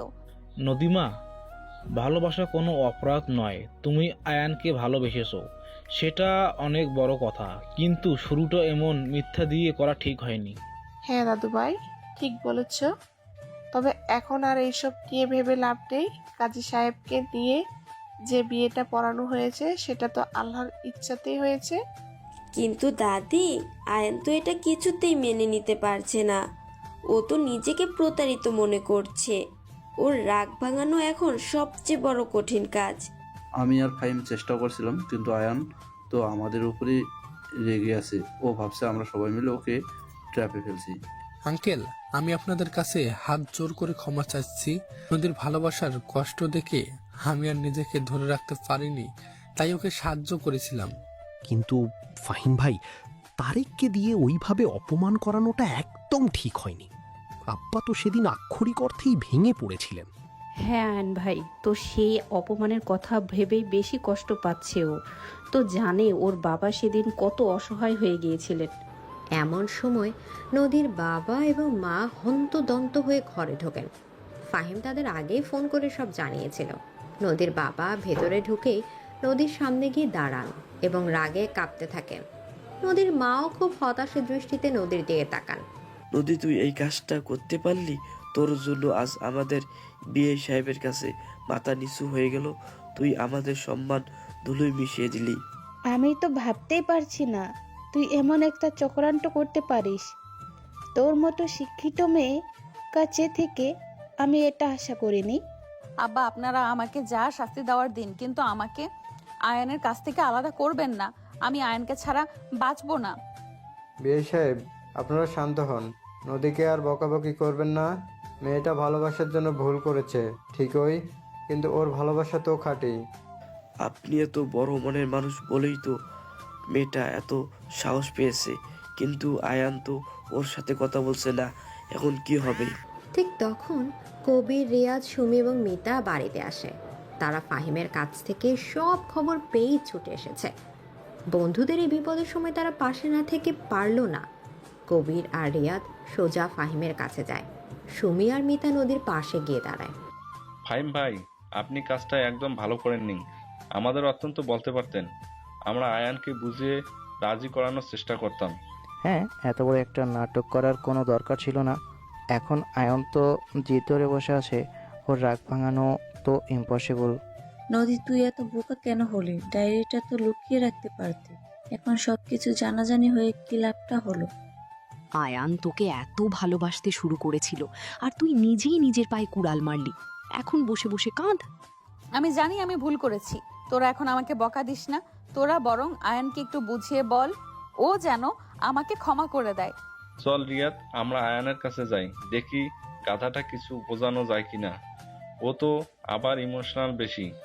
এদিকে কবির এবং রিয়া দোতলায় যায়। আয়নের ঘরের সামনে গিয়ে তারা দরজায় নক করে। ভেতর থেকে কোনো সারা শব্দ আসে না। আয়ান দরজা ভেতর থেকে বন্ধ করে বসে আছে। কবির একটু জোরে দরজায় ধাক্কা দেয়। আয়ান, দরজা খোল বন্ধু, আমরা এসেছি, তোর সাথে কথা আছে। এভাবে বাচ্চাদের মতো দরজা বন্ধ করে বসে থাকিস না। তোরা এখান থেকে যা, আমি কারোর সাথে কথা বলতে চাই না। সবাই আমার সাথে বেইমানি করেছে, তোরাও নিশ্চয়ই সব জানতি। আমরা কিছু জানতাম না দোস্ত, তুই দরজা খোল। তোর বউ নিচে বসে কাঁদছে, আর তুই এখানে দেবদাস হয়ে বসে আছিস। ও কাঁদুক, ওর কান্নাও নিশ্চয়ই কোনো নতুন নাটক। ও তো খুব ভালো অভিনয় করতে পারে, ওকে বল আরো ভালো করে কাঁদতে। আয়ান, তুই কিন্তু বেশি বাড়াবাড়ি করছিস। নদী ভাবি তোকে সত্যি ভালোবাসে, সেটা তো তুই কাল রাতেই বুঝতে পেরেছিস, তাই না? ভালোবাসার নামে এমন মিথ্যা আমি মানব না। আমার বাবার চোখের পানির কোনো মূল্য নেই ওর কাছে। ও শুধু নিজের স্বার্থ দেখেছে। আরে গাধা, তোর জন্যই তো স্বার্থপর হয়েছে, অন্য কোনো ছেলের জন্য তো আর হয়নি। তুই একটা রত্ন পেয়েছিস আর সেটাকে লাথি মারছিস। আয়ান আর কোনো কথা বলে না। কবির আর রিয়াদ তারা সবাইকে জানায় যে আয়ান আপাতত কারো কথাই শুনবে না, তাকে একটু একা থাকতে দেওয়া উচিত। সবাই চিন্তায় পড়ে যায়। নদীর বাবা মা কিছু না খেয়ে নিজেদের বাড়ি ফিরে যান। নদীর মনটা খুব খারাপ।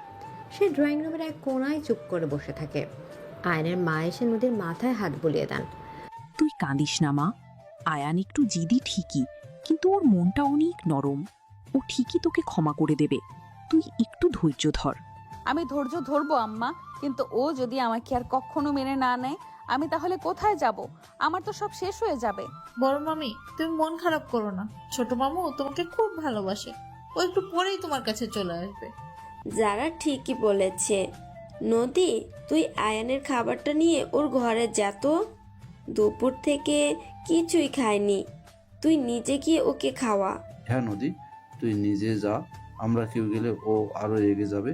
তুই ওকে গিয়ে শক্ত করে জড়িয়ে ধরবি, দেখবি সব রাগ পানি হয়ে যাবে। নদী একটা ট্রেতে করে আয়নের পছন্দের সব খাবার সাজিয়ে নেয়।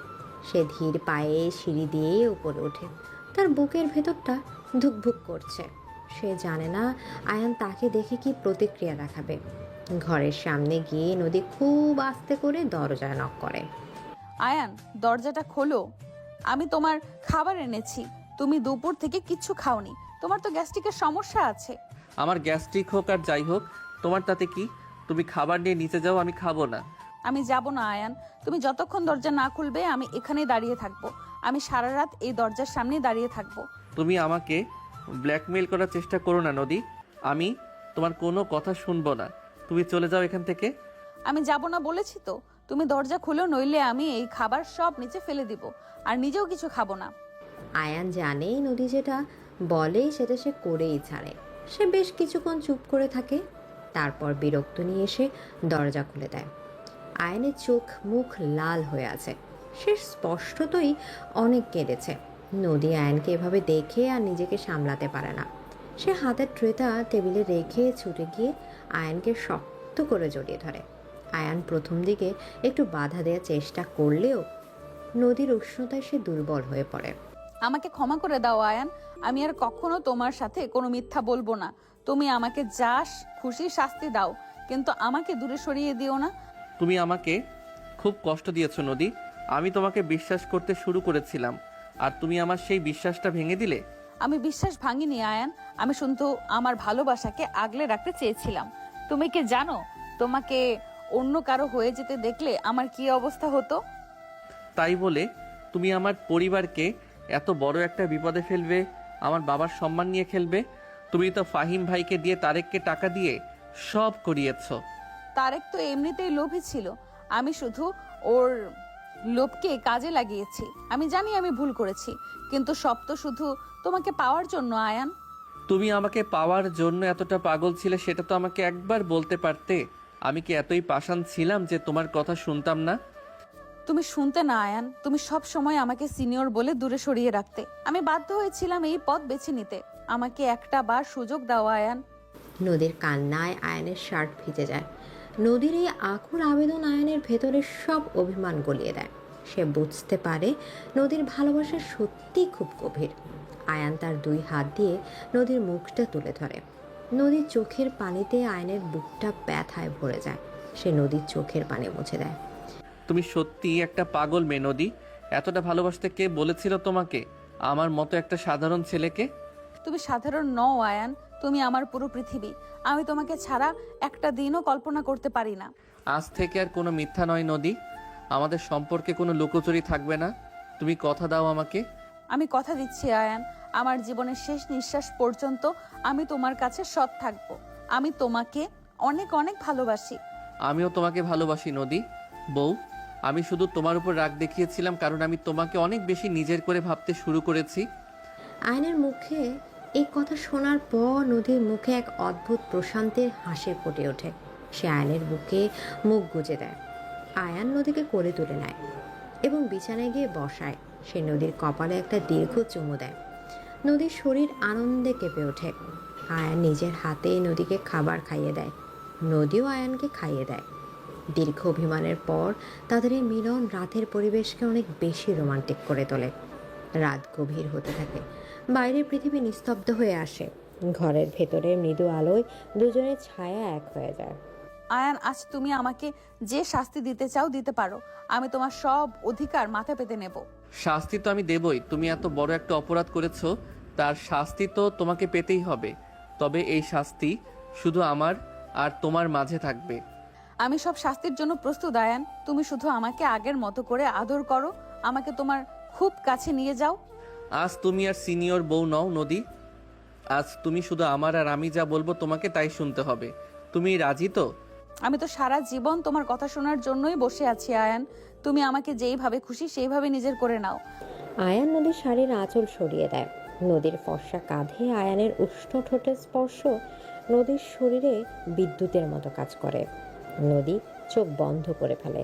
তার মুখ থেকে একটা হালকা দীর্ঘশ্বাস বেরিয়ে আসে। আয়ান আজ অনেক বেশি আত্মবিশ্বাসী। সে নদীর প্রতিটা স্পর্শে নিজের অধিকার প্রতিষ্ঠা করছে। নদীর চুলগুলো এলোমেলো হয়ে বিছানায় ছড়িয়ে পড়ে।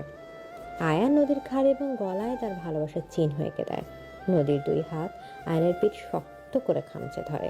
তোমার এই কাঁপুনি আমাকে পাগল করে দিচ্ছে নদী। তুমি আমার জীবনে আসা সবচেয়ে সুন্দর উপহার। আর তুমি আমার জীবনের একমাত্র ভরসা আয়ান। আমাকে আরো শক্ত করে জড়িয়ে ধরো, আমাকে তোমার মধ্যে হারিয়ে যেতে দাও। আমি তো তোমাকে আমার অস্তিত্বের সাথে মিশিয়ে নিয়েছি। তুমি আর চাইলেও আমার কাছ থেকে দূরে যেতে পারবে না। আয়ান নদীর শরীরের প্রতিটা ভাঁজে নিজের ভালোবাসা প্রকাশ করে। নদীর উন্মুক্ত কোমরে আয়ানের হাতের স্পর্শ নদীকে এক অন্য জগতে নিয়ে যায়। তারা দুজন মিলে ভালোবাসার এক নতুন খেলায় মেতে ওঠে। ঘরের নিস্তব্ধতায় শুধু তাদের ভারী নিঃশ্বাস আর ভালোবাসার শব্দ শোনা যায়। আয়ান আজ প্রমাণ করে দেয় যে সেই ছোট আয়ান নেই।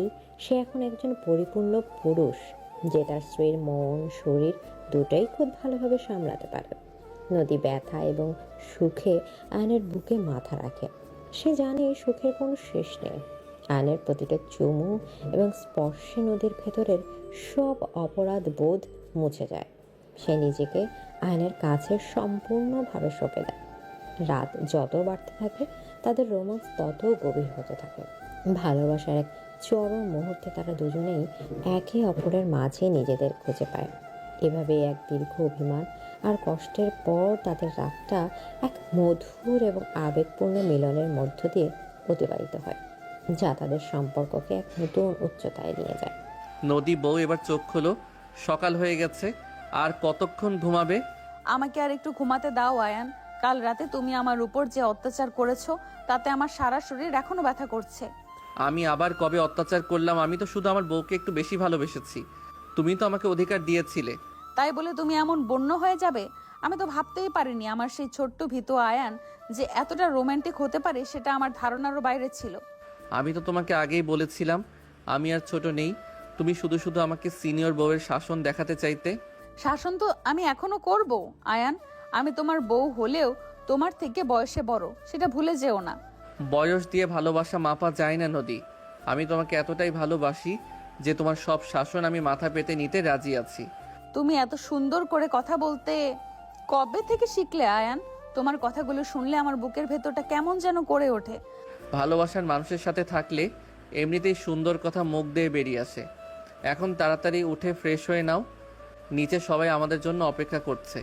আমার খুব ভয় করছে আয়ান। কাল রাতে আমি সবার সামনে এত বড় একটা সত্যি বলে দিলাম। সবাই নিশ্চয়ই আমাকে খুব খারাপ ভাবছে। কেউ তোমাকে খারাপ ভাবছে না নদী, তুমি আমার জন্য সব করেছো, এটা সবাই বুঝতে পেরেছে। তুমি একদম চিন্তা করো না, আমি সব সময় তোমার পাশে আছি। এদিকে আয়ান নদীকে শক্ত করে জড়িয়ে ধরে, নদীর কপালে একটা দীর্ঘ চুমু দেয়। নদীর সব ভয় ক্লান্তি মুহূর্তেই দূর হয়ে যায়। সে আয়নের বুকে মাথা রেখে শান্তি অনুভব করে। দুজনে ফ্রেশ হয়ে নিচে নেমে আসে। ড্রয়িং রুমে আজ একটা উৎসবের পরিবেশ। আয়নের বাবা মা, নদীর বাবা মা, দাদু দাদি, নিপা, রানা, রিনা, শফিক, জারা এবং আয়নের রফিক কাকা সবাই সেখানে উপস্থিত আছেন। রফিক কাকা গতকাল রাতে গ্রামের বাড়ি থেকে এসেছেন। আয়ান আর নদীকে দেখে সবাই হাসি মুখে নদীর তাকায়।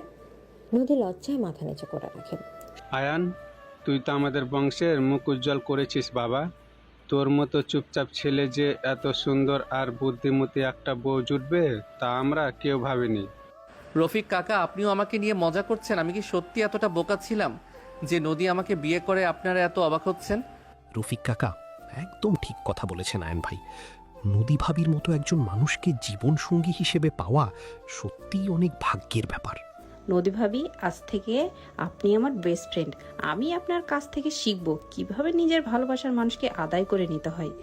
ছোট মামু, তুমি আর বড় মামিকে আবার ঝগড়া করেছো? বড় মামির মুখটা এমন লাল হয়ে আছে কেন? ওরা ঝগড়া করেনি যারা মা, ওরা এখন খুব খুশি। তুই বরং তোর মামিকে গিয়ে একটা চকলেট দে। আব্বা, আমি কাল রাতে আপনাদের সবার কাছে অনেক বড় অপরাধ করেছি। আমাকে দয়া করে ক্ষমা করে দিন। আমি আর কখনো কোনো মিথ্যা মানবো না। নদীমা, তুই আমাদের মেয়ে, তুই ভুল করলেও আমি তোকে ফেলে দিতে পারবো না। আর তোর ভালোবাসা তো মিথ্যে ছিল না। তুই আয়ানকে সুখে রাখিস, এটা আমাদের চাওয়া। আয়ানের মা বাবা এত বড় মনের মানুষ বলেই আজ তুই এ পরিবারে জায়গা পেয়েছিস। নদী, তুই সবসময় ওদের সম্মান করবি। বিআই সাহেব, আপনারা এত ছোট হয়ে কথা বলবেন না। নদী এখন আমাদের বাড়ির লক্ষ্মী বউ। ও কাল যা বলেছে সব ভালোবাসার খাতিরেই বলেছে। আমরা সব ভুলে গেছি। নদীমা, তুমি একদম কাঁদবে না। তুমি শুধু আয়ানকে নিয়ে সুখে সংসার করো, আমরা তাতেই অনেক খুশি। আমার দাদু ভাই আর নাতবউকে দেখে আমার অন্তরটা জড়িয়ে যাচ্ছে। ওদের দুজনের জুটিটা একদম আসমান থেকে তৈরি হয়ে এসেছে। আল্লাহ ওদের দুজনকে সব বিপদ দূর করে দিন এবং ওদের ভালোবাসার বন্ধন আরো শক্ত করে দিন। আয়ান, তুই আজ একটা কথা মনে রাখবি, নদী কোনো কথার অবৈধ হবি না। নদী অনেক বুদ্ধিমতী, ও যা করবে তোর ভালোর জন্যই করবি। রানা ভাই, আপনি শুধু শুধু নদীকে এত পাম দিচ্ছেন। ও এমনিতেই সিনিয়র বউ, তার উপর আপনাদের সাপোর্ট পেলে তো আমাকে একদম চাকর বানিয়ে রাখবে। আমি তোমাকে চাকর বানাবো কেন আয়ান? তুমি আমার মাথার তাজ হয়ে থাকবে। আমি শুধু তোমাকে একটু গাইড করব। সবাই হাসি খুশি কথার মাঝে কলিং বেল বেজে ওঠে। শফিক গিয়ে দরজা খোলে। কবির, রিয়াদ, সুমি, মিতা এবং ফাহিম একসাথে হুড়মুড় করে ভেতরে ঢোকে। তাদের থেকে ড্রয়িং রুমের পরিবেশ আরো আনন্দমুখর হয়ে ওঠে। কবির আর রিয়াজ সোজা আয়ানের পাশে গিয়ে বসে। সুমি আর মিতা নদীর পাশে বসে।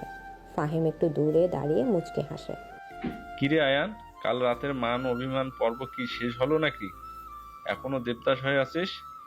ওর চেহারা দেখেই তো বোঝা যাচ্ছে মান অভিমান সব মেঘের মতো উড়ে গেছে। সিনিয়র বইয়ের জাদুতে আমাদের বন্ধু একদম কুপকাত। নদী, তুই যে এত বড় একটা প্ল্যান করবি সেটা আমাদের অন্তত বলতে পারতি, আমরা তোকে আরো আইডিয়া দিতাম।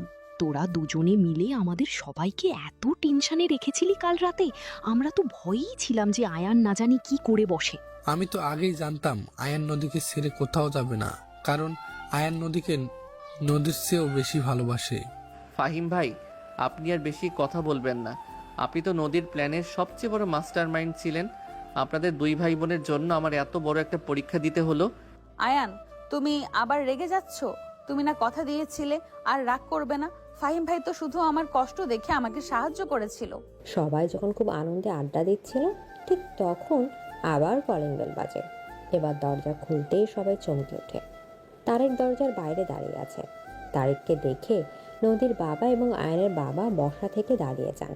নদীর মুখটা ফ্যাকাশে হয়ে যায়। ফাহিম তারেকের দিকে রাগি চোখে তাকায়। তারেক খুব ধীর পায়ে ঘরের ভেতর প্রবেশ করে এবং সবার সামনে মাথা নিচু করে দাঁড়ায়। আমাকে আপনারা ক্ষমা করে দিন। আমি সেদিন বিয়ের আসলে আপনাদের অনেক বড় অপমান করছি। আমি আসলে খুব টাকার লোভে পড়ে এই কাজটা করেছিলাম। তুই আবার কি মনে করে এই বাড়িতে এসে তারেক? তোমার ওই লোভের জন্যই তো সেদিন আমার সম্মান দুলিয়ে মিশে যাচ্ছিল। আমি জানি আঙ্কেল, আমি অনেক বড় অপরাধ করেছি, কিন্তু আমি আজ এখানে নদীর কাছে ক্ষমা চাইতে আসিনি।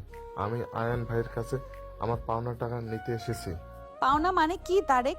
তুমি কি বলতে চাইছো? তুমি ফাহিম ভাইয়ের কাছ থেকে আগেই তোমার 50,000 টাকা নিয়ে নিয়েছো, আবার কিসের পাওনা? তারেক, তুই আবার কোন নাটক শুরু করলি নাকি?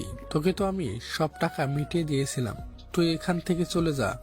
ফাহিম ভাই, আমি আপনার টাকা পেয়েছি ঠিকই, কিন্তু আয়ান ভাই যে আমাকে আরো 1 লাখ টাকা দেওয়ার কথা বলেছিলেন, আমি সেই টাকাটা নিতে এসেছি।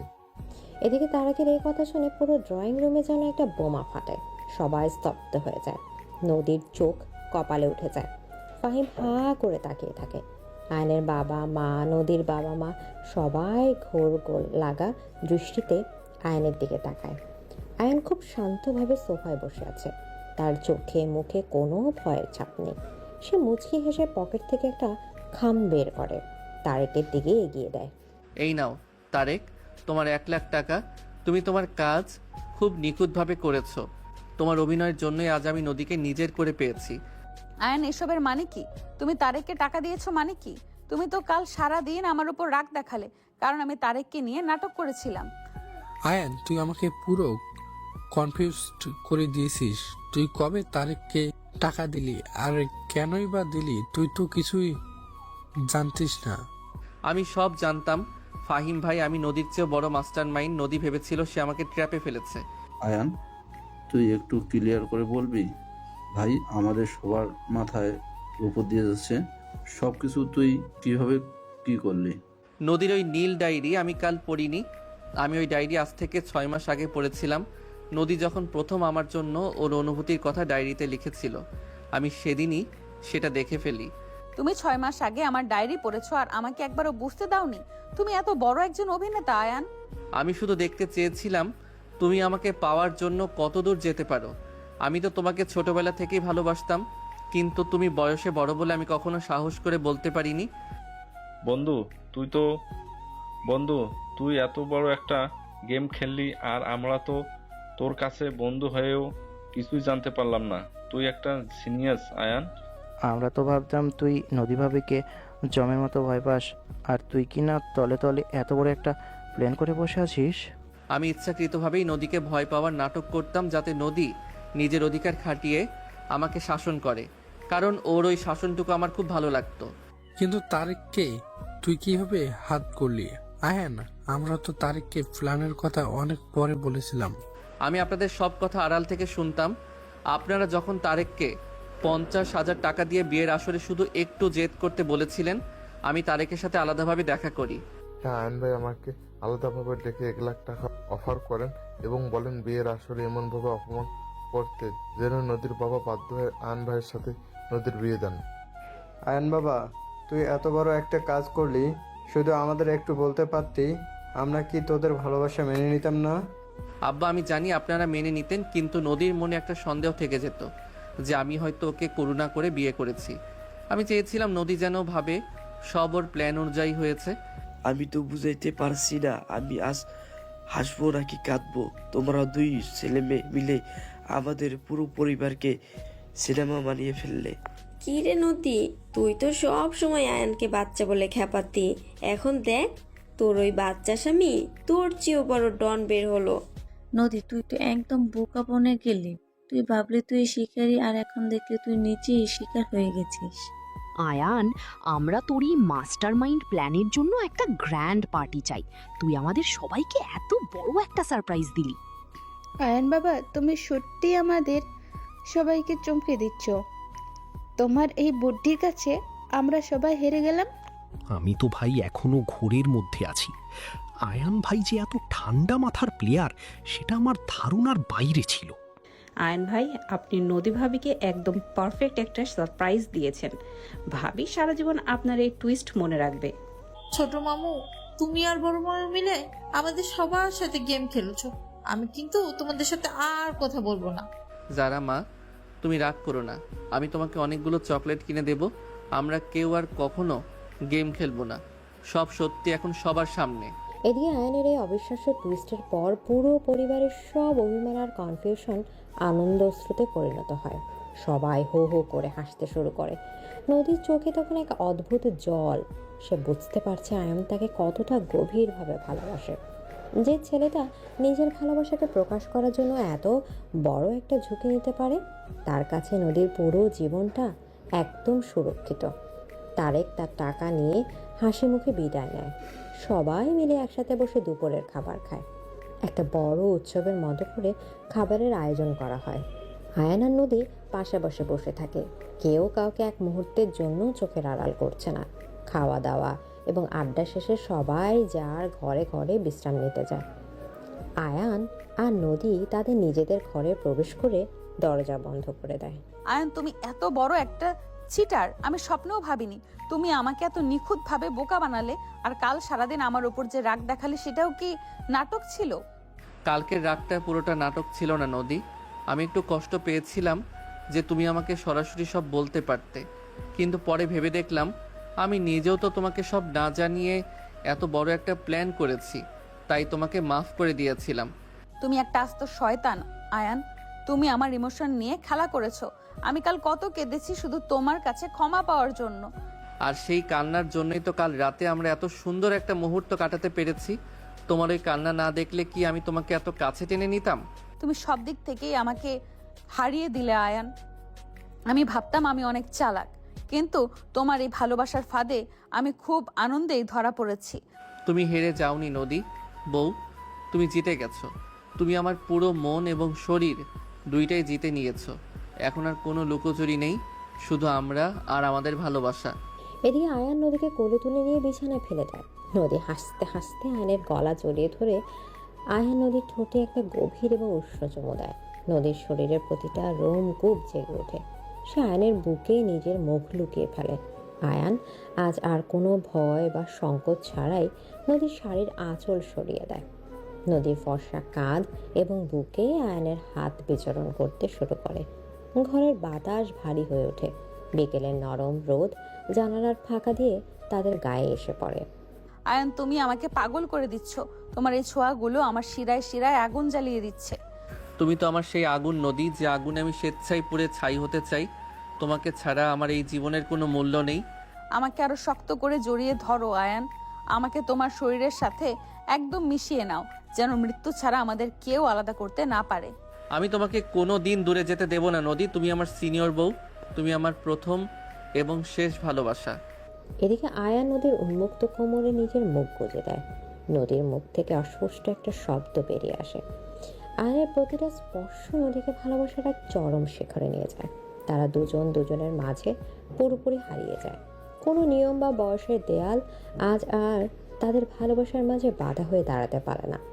আয়ান নদীর শরীরের প্রতিটি অংশ নিজের অধিকার স্থাপন করে, আর নদী নিজেকে আয়ানের কাছে সম্পূর্ণভাবে বিলিয়ে দিয়ে জীবনের সবচেয়ে সুন্দর এবং তৃপ্তিদায়ক স্বাদ গ্রহণ করে।